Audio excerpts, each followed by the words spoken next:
تشارك الفنانة أروى جودة في مسلسل نعمة الأفوكاتو.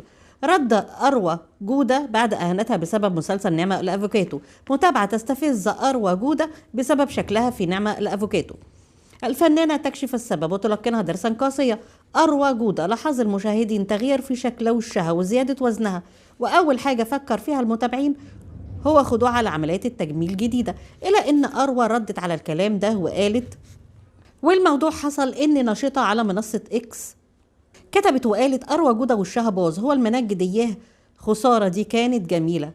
والناشطة قصدت من خلال التعبير عن صدمتها بتغيير شكل وش أروى جودة بسبب لجوءها لعمليات التجميل، ونشرت معاها لقطة من أحد مشاهد الفنانة أروى جودة في مسلسل نعمة الأفوكاتو، وناس كتير وافقتها هذا الرأي، وده اللي خلى أروى جودة تخرج عن صمتها وتكشف السبب الحقيقي لتغير شكلها في مسلسل نعمة الأفوكاتو.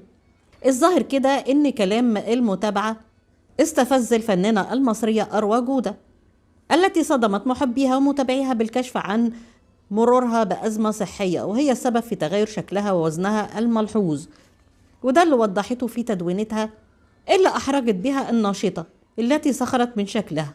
وقالت الفنانة المصرية أروى جودة، الغبية اللي بتكلمني عنها من غير ما تعرفيها دي عندها مشاكل في الغدة وتخنت 20 كيلو وبتحاول تلاقي العلاج الصح، ربنا ما يوريكي ورمضان كريم. التدوينة بتاعت الفنانة أروى جودة تسببت في هجوم شديد من متابعيها ومحبيها على السوشيال ميديا على هذه الناشطة اللي تمنوا فيها ليها الصحة والسلامة والشفاء العاجل، والبعض منهم شاركها بمعاناتها في نفس التعب. والجميل مش إن أروى جودة ردت على الناشطة، والتجميل مش بعيد أبدا عن الفنانة أروى جودة، هي بنفسها مرة طلعت وقالت أنا عملت عملية تجميل واحدة بس وهي نفخ الشفايف. ده كان قبل ما تشارك في مسلسل هذا المساء مع الفنان الأردني إياد نصار، وقالت كمان إن هي ندمت إن عملتها، وقالت إن الناس لاموها وانتقدوها على السوشيال ميديا ومثلوها وشبهوها بالبطة، واضطرت لسحب المادة اللي حقنت بيها شفايفها ورجعت تاني شكلها الطبيعي. وتصدر الفنانة أروى جودة الترند بشكلها ووزنها ده مش جديد، عملت ضجة كبيرة خلال مشاركتها في الدورة الخامسة لمهرجان الجونة السينمائي عندما ظهرت على السجادة الحمراء وهي لابسة فستان اسود مفتوح من الجنب كشف عن عيب في جسمها وهو الجلد المجعد المعروف بالسينوليت.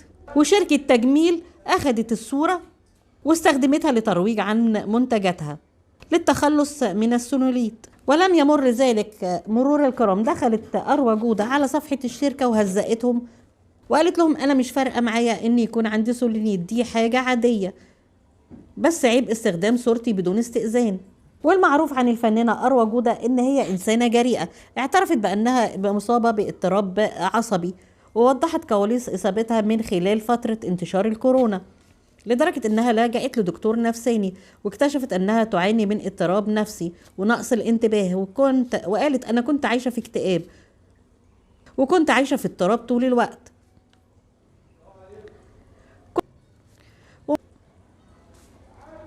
بنقول للفنانة أروى جودة ألف سلام عليكم وربنا يتم شفاكي، رمضان كريم مبارك على الجميع.